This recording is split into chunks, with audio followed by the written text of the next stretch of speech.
Puji Tuhan, selamat siang. Selamat kita kembali berbakti di dalam Tuhan. Meskipun kita beribadah dalam keadaan online, tapi kita tetap memfokuskan hati kita untuk menyembah Tuhan. Mari saudara, siapkan hati kita. Kita memberikan yang terbaik, pujian bagi Tuhan Yesus. Terima kasih. Haleluya. Haleluya. Sungguh baik dalam kehidupan kami. Tuhan sangat baik Tuhan Yesus. Terima kasih. Terima kasih Bapak. Haleluya.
Bapa dalam kehidupan kami.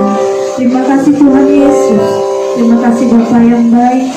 Tiba saatnya bagi kami untuk mendengarkan firman Tuhan. Berbicara lewat hamba-Mu Bapa. Apa yang Kau ingin sampaikanlah lewat hamba-Mu. Biarlah firman Tuhan menjadi kekuatan di dalam kehidupan kami. Karena tanpa-Mu kami tidak dapat melangkah dari hari demi hari semakin jatuh. Kau memberkati hamba-Mu yang akan menyampaikan firman Tuhan. Pakai hidupannya lebih hari lebih indah. Terima kasih Tuhan Yesus. Kami siap untuk mendengarkan firman Tuhan. Kami di dalam nama Tuhan Yesus kami telah berdoa dan mengucap syukur. Haleluya. Segala puji bagi Tuhan. Selamat siang Jumat yang dikasih Tuhan. Kita bertemu dalam ibadah pada hari ini, khususnya Jemaat Kanaan, melalui ibadah online karena sikon, karena kondisi. Tapi menjadi doa kita kiranya hari Minggu depan atau minggu yang akan datang kita sudah bisa beribadah langsung dengan tatap muka. Puji Tuhan, tentu kita semua ada dalam keadaan pertolongan Tuhan. Dan mari kita langsung membaca Alkitab. Kita masuk di dalam firman Tuhan. Pada kesempatan ini kita membuka dan membaca bersama di dalam kitab Ibrani pasalnya yang ke-10. Ibrani pasal 10 ayat yang ke-36. Ibrani 10 ayat 36. Sebab kamu memerlukan ketekunan supaya sesudah kamu melakukan kehendak Allah, kamu memperoleh apa yang dijanjikannya itu.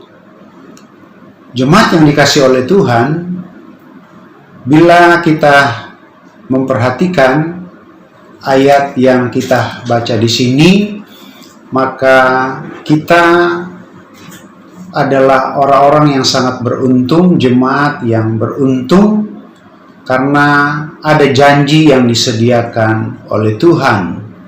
Ada berkat, ada upah, ada goal, ada jawaban yang Tuhan sediakan.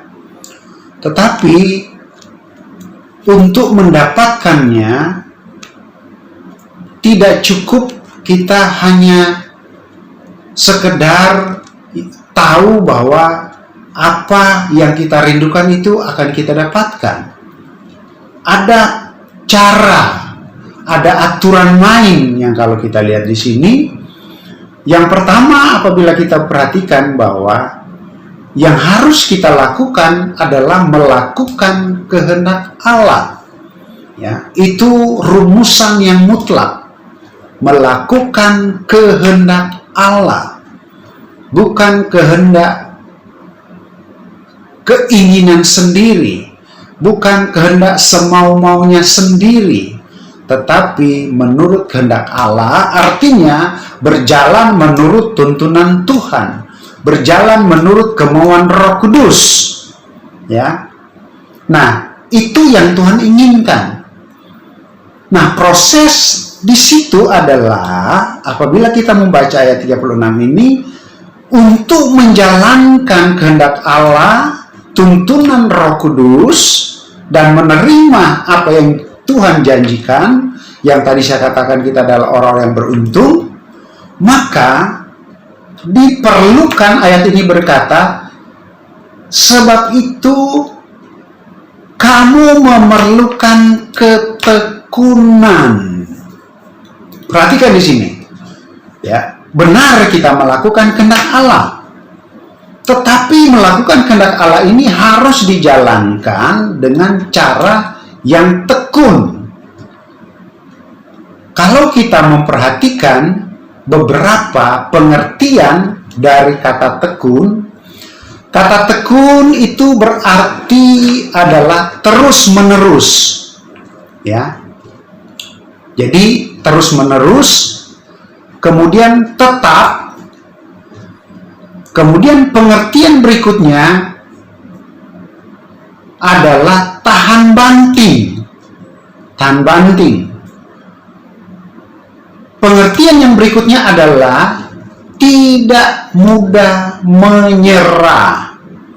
Ya, tidak mudah menyerah. Dari pengertian makna ketekunan ini, mari bersama-sama kita telusuri dengan cepat saja. Kiranya Tuhan menolong dan Tuhan pasti memampukan kita. Jadi, kata tekun itu adalah terus-menerus. Kedua adalah tahan banting. Ketiga, tidak mudah menyerah. Ya. Oke. Poin pertama, tahan banting. Kita kupas bagian ini. Jadi tidak sekedar kita melakukan kehendak Allah. Kehendak Allah itu harus kita jalani dengan ketekunan. Dan pemahaman pengertian ketekunan yang pertama adalah ya, dikerjakan terus-menerus, kita sudah paham itu. Kemudian dengan tetap, ya, tidak berhenti, ya, tidak bermalas-malas. Dan poin yang kita lihat yang lain adalah tahan banting. Dari pemahaman kata banting, kira-kira kita belajar dari hal apa? Ya, kita belajar dari hal bola. Ya, mau bola basket kek, ya, kita tahu bola basket semakin dibanting, dia semakin melambung tinggi. Ya, semakin dia naik dan dia tidak pecah. Ya, dia tetap bola. Dia tidak akan berubah. Ya. Kita mau belajar tentang tahan banting ini dari bola pingpong. Ya, tenis meja. Ya. Ada dua yang pelaku bermain. Ya. Yang kita tahu bola pingpong dilepaskan oleh salah satu, kemudian diterima dan seterusnya. Ya, itu bola pingpong sampai dipukul, disemes, ya, bahkan dia lari melambung kemana, semakin kuat dipukul, semakin kuat juga lompatannya dia semakin tinggi. Perhatikan jemaat yang dikasihi Tuhan, apabila kita melihat gambaran atau belajar dari hal yang namanya tahan banting, demikian juga adanya kekristenan kita. Menjalankan ketekunan itu harus tahan banting. Haleluya. Apa yang kita harapkan hari-hari ini? Ya, kita sudah menjalankan kehendak Tuhan. Apa benar kita sudah menjalankan? Menjalankan pun kita tidak sekedar menjalankan, tetapi harus menjalankan dengan tahan banting. Itu yang kita hadapi hari-hari ini. Seperti bola basket dipukul ke tanah, kemudian dilempar. Semakin kuat lemparan dan pukulan itu, saudara, ke lantai, itu pantulan dia untuk melompat itu jauh lebih tinggi. Banyak kali Tuhan bawa kita seperti itu. Dan tidak merubah status dia tetap bola basket. Tidak merubah status dia bola pingpong yang dipukul, di smash kiri kanan, bola balik. Tidak merubah. Tetap dia bola pingpong. Kita menghadapi tekanan apapun, ya, itu jangan pernah merubah keberadaan kita. Kita tetap sebagai anak-anak Tuhan. Kita tetap sebagai orang-orang yang telah percaya kepada Tuhan. Dan memang perjalanan yang kita jalani adalah perjalanan yang sukar, perjalanan yang berat. Tapi pasti kalau kita jalankan itu dengan tekun, poin pertama tahan banting, maka apa yang kita kerjakan yang merupakan kehendak Allah, maka kita akan menerima upah, menerima janji yang Tuhan telah sediakan bagi saya dan saudara. Yang kedua, dikatakan kata tetap itu, kata tekun itu, pengertian berikutnya adalah tidak mudah menyerah. Ya. Kita dapat belajar hal ini. Saya coba ambil dari kita belajar burung Raja Wali. Burung Raja Wali. Di dalam Alkitab sering dan banyak kali dipakai tentang alasan-alasan tentang burung Raja Wali. Ya, burung Raja Wali itu berbeda dengan burung elang. Ya, berbeda. Mungkin jenisnya bisa kita lihat sama, tetapi perbedaannya sangat banyak, menonjol. Jadi antara elang dan burung Raja Wali itu perbedaannya cukup signifikan. Nah, tentang burung Raja Wali, dia adalah penglihatannya begitu tajam. Penglihatannya itu cukup jauh. Ya, menurut artikel atau buku-buku literatur, maka katanya retina dia ya itu jauh melebihi dari kapasitas yang manusia miliki. Karena yang pasti adalah jarak pandang kita manusia sebatas apa yang kita bisa lihat itu ya berapa kilometer itu sudah hebat. 100 meteran mulai kabur-kabur, apalagi kilometer. Tapi burung Raja Wali dia bisa melihat pandangan sampai jauh sejauh mungkin. Itu satu. Yang kedua, burung Raja Wali dia bisa bertahan hidup ya sampai 70 tahun. Sekalipun 70 tahun ini terbagi dari dua fase. Ya, dua fase. Terdiri dari dua fase, yaitu fase pertama adalah kehidupan yang secara umum mencapai umur 40 tahun. Nah, ada falsafah yang kita banyak dengar, sekalipun mungkin ini falsafah umum ini tidak berlaku bagi Amerika Serikat, bahwa keberhasilan seseorang itu di usia 40 tahun baru mulai keberhasilannya. Nah, kalau Amerika Serikat, saudara, dari setiap kita lihat momen di dalam pemilihan presiden, semua usianya bahkan sudah di atas 70 tahun. Ya, kita lihat sendiri kan, kontestan yang telah bertarung di dalam pilpres sebelumnya juga dan sekarang ini di Amerika. Ya, nah 40 tahun itu adalah tahun fase yang pertama. Nah, apabila dia masuk untuk mencapai umur 70 tahun, ini ada proses yang berbeda. Ini ada proses yang berbeda, yaitu dikatakan bahwa dia harus mengambil satu keputusan diri sendiri, ini Raja Wali, untuk bertransformasi. Nah, seperti apa untuk mencapai 70 tahun ini? Bapak Ibu pasti tahu bahwa burung Raja Wali itu terkenal dengan paruhnya, yaitu untuk mematuk. Ya. Nah, paruhnya ini semakin lama, semakin dia semakin tua, dia semakin panjang.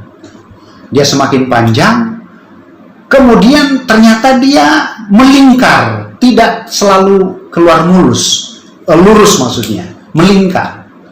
Sampai satu saat akhirnya dia dengan begitu sudah agak susah makan, karena paruhnya mulai bengkok. Kemudian kalau sudah bengkok, ya otomatis terjadi kesulitan untuk makan. Itu apabila usianya sampai ke tahapan yang 40 tadi, fase pertama. Tidak hanya paruh, cakarnya ini sudah mulai tidak kuat. Termasuk bulu-bulunya ini sudah mulai tidak tebal. Sementara kekuatan burungnya Raja Wali untuk terbang adalah dari bulu-bulu dan sayap. Nah, apabila dia akan menghadapi usia yang pertama ini, fase pertama ini, dan akan masuk fase kedua, 70 tahun, dia harus mengambil keputusan, yaitu apa? Dia harus terbang jauh dari jangkauan siapapun, mencari gunung batu yang sangat tersembunyi. Untuk apa?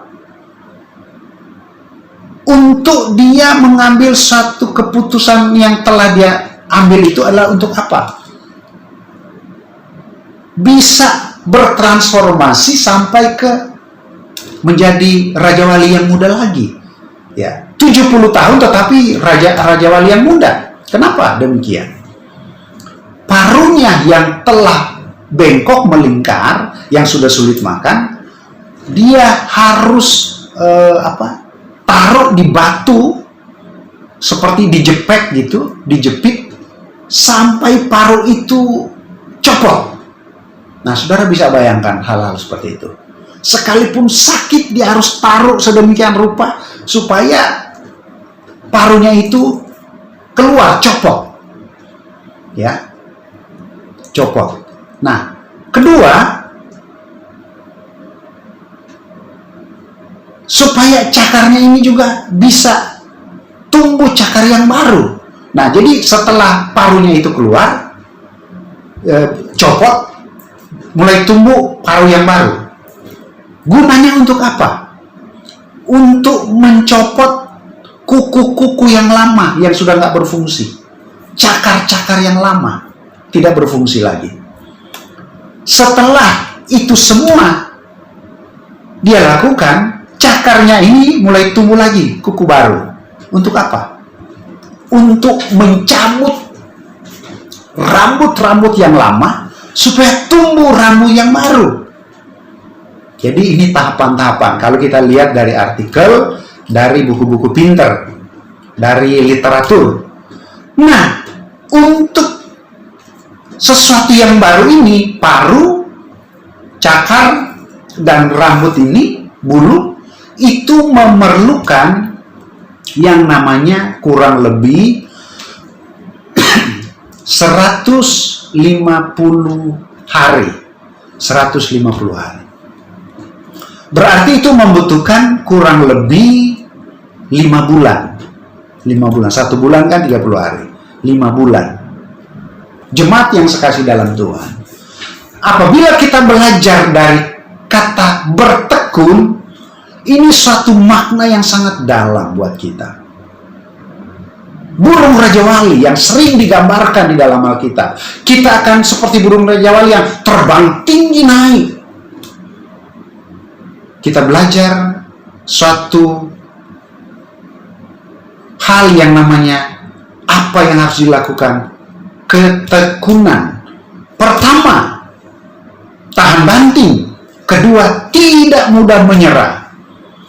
Apabila Raja Wali dia menyerah, dia tidak akan sampai ke usia 70 tahun. Kalau dia menyerah, dia tidak akan mendapatkan yang namanya paru yang baru, ya, kuku yang baru dari kakinya, tidak akan tumbuh bulu-bulu atau sayap yang baru. Oleh sebab itu, sebagai umat Tuhan, apa yang Tuhan janjikan, itu adalah menjadi bagian saya dan saudara. Tuhan berjanji kita akan disembuhkan oleh Tuhan. Tuhan berjanji perusahaan kita Tuhan akan membuat maju. Ya, bagaimana kita memulaikan suatu perusahaan? Saya yakin kita berhasil karena kita lakukan itu dengan ketekunan. Ya, kita lakukan itu dengan tahan banting. Kita mengerjakan itu dengan tidak gampang menyerah. Ya, berserah dengan menyerah itu berbeda, Bapak Ibu ya. Ya, ada banyak orang hanya mau, ya sudah seperti itulah. Ya, mulai bermasa bodoh. Menjadi pertanyaan kita saat ini, sejauh mana ketekunan kita kerjakan? Sejauh mana ketekunan kita lakukan untuk mendapatkan apa yang Tuhan janjikan? Jadi tidak sekedar melakukan kehendak Allah, tetapi melakukan kehendak Allah itu harus kita kerjakan dengan ketekunan. Tuhan tidak akan merubah sesuatu dalam hidup kita apabila kita tidak melakukan perubahan dalam hidup kita. Jemaat yang dikasihi Tuhan, bisa saja ketekunan itu Tuhan butuhkan dalam hidup saya dan saudara. Karena apa? Doa kita mungkin, kita bisa lihat, doa kita dijawab lama. Ya, ketekunan mungkin itu Tuhan menuntut waktu yang lama. Ya, waktu yang sangat lama. Kemudian mungkin waktu yang terlalu lama. Jadi waktu yang lama, ya, sangat lama, terlalu lama. Tetapi apabila kita lakukan itu, maka janji Tuhan pasti siap menjadi bagian saya dan saudara. Ayat yang terakhir, 1 Tesalonika pasal yang ke-5, ayatnya yang ke-17. 1 Tesalonika pasal 5 ayat 17. Tetaplah berdoa. Mari kita tetap berdoa. Jangan pernah menyerah. Jangan pernah putus asa. Jangan pernah berkata kalah. Mari kita lakukan semua dengan ketekunan. Pertama, ketekunan dikatakan lakukan dengan sungguh-sungguh, terus menerus, lakukan dengan tetap. Dan 2 poin yang kita belajar, yaitu tahan banting dan tidak mudah menyerah. Sekalipun kita melalui ibadah online pada siang hari ini, mari kita tidak akan pernah menyerah, bahwa Tuhan sanggup pasti akan menolong saya dan saudara. Oleh sebab itu, selagi Tuhan beri kesempatan yang indah bagi kita, pergunakanlah dengan sebaik-baiknya. Jangan sia-siakan apa yang Tuhan lakukan, yang berikan bagi saya dan saudara. Kiranya dengan kebenaran firman Tuhan, di ibadah online kita pada hari ini, khususnya jemaat GPD Kanaan, kiranya kita mengalami lawatan Tuhan. Bertekunlah, jangan pernah putus asa, jangan pernah menyerah. Karena ketika Tuhan berjanji dia jamah, dia sembuhkan, dia sembuhkan. Dia berjanji memberkati kita, dia pasti memberkati kita. Dia pasti berjanji menolong kita, dia akan tolong kita. Asal berjalan sesuai kehendak Allah, sesuai maksud Roh Kudus, dan kerjakan itu dengan ketekunan. Tahan banting, tidak mudah menyerah. Tuhan Yesus memberkati kita semua. Puji Tuhan. Kita masuk ke dalam doa. Haleluya, haleluya. Ku tak akan pernah menyerah sampai ku lihat Kau bekerja. Ku percaya mujizat kan nyata. Ku takkan berhenti percaya. Bapa yang kekal, Bapa di dalam nama Tuhan Yesus Kristus, Roh Kudus yang menjadi senantiasa penolong kekuatan dalam setiap hidup kami, doa kami, tanamkan firman-Mu, biar Roh Kudus tumbuhkan dan bisa dapat berbuah untuk kami dapat jalani hidup yang kami hadapi hari-hari ini. Kami berdoa dan serahkan semua umat Tuhan, aktivitas sepanjang minggu diberkati dalam nama Yesus, pribadi lepas pribadi, rumah tangga jemaat Tuhan. Tuhan menolong, bahagiakan terus mereka. Engkau tahu apa yang mereka perlu ya Tuhan. Perusahaan umat Tuhan diberkati dimanapun berada. Terima kasih Tuhan Yesus. Bangsa dan negara kami, pemerintah pusat sampai pemerintah yang paling terendah, masih terus mengatasi, menyelesaikan Tuhan masalah COVID-19. Kami berdoa, negara kami mampu, negara kami kuat, pemerintah kami sanggup, sampai semua benar-benar lenyap di muka bumi ini ya Tuhan, khususnya yang ada di negara kami. Terpuji Bapa kekal selama-lamanya. Kami sudah berdoa, kami siap terima berkat-Mu. Dan mari umat Tuhan, haleluya, haleluya. Arahkan seluruh hidup-Mu, terimalah dan nikmatilah berkat yang besar, jasmani dan rohani, berkat yang datangnya dari Allah Bapa dalam sorga, cinta dan kemurahan di dalam Anak yang tunggal, penghiburan, pengentaran, kekuatan oleh kuasa Roh Kudus, memimpin menyertai kita semua saat ini, besok, sampai selamanya, sampai Tuhan sudah datang kembali. Kami sudah berdoa akhir ibadah kami siang hari ini, mengucap syukur dalam nama Tuhan Yesus Kristus. Haleluya, haleluya, amin. Puji Tuhan, sampai kita bertemu pada hari Minggu yang akan datang. Tuhan Yesus berkati. Puji Tuhan.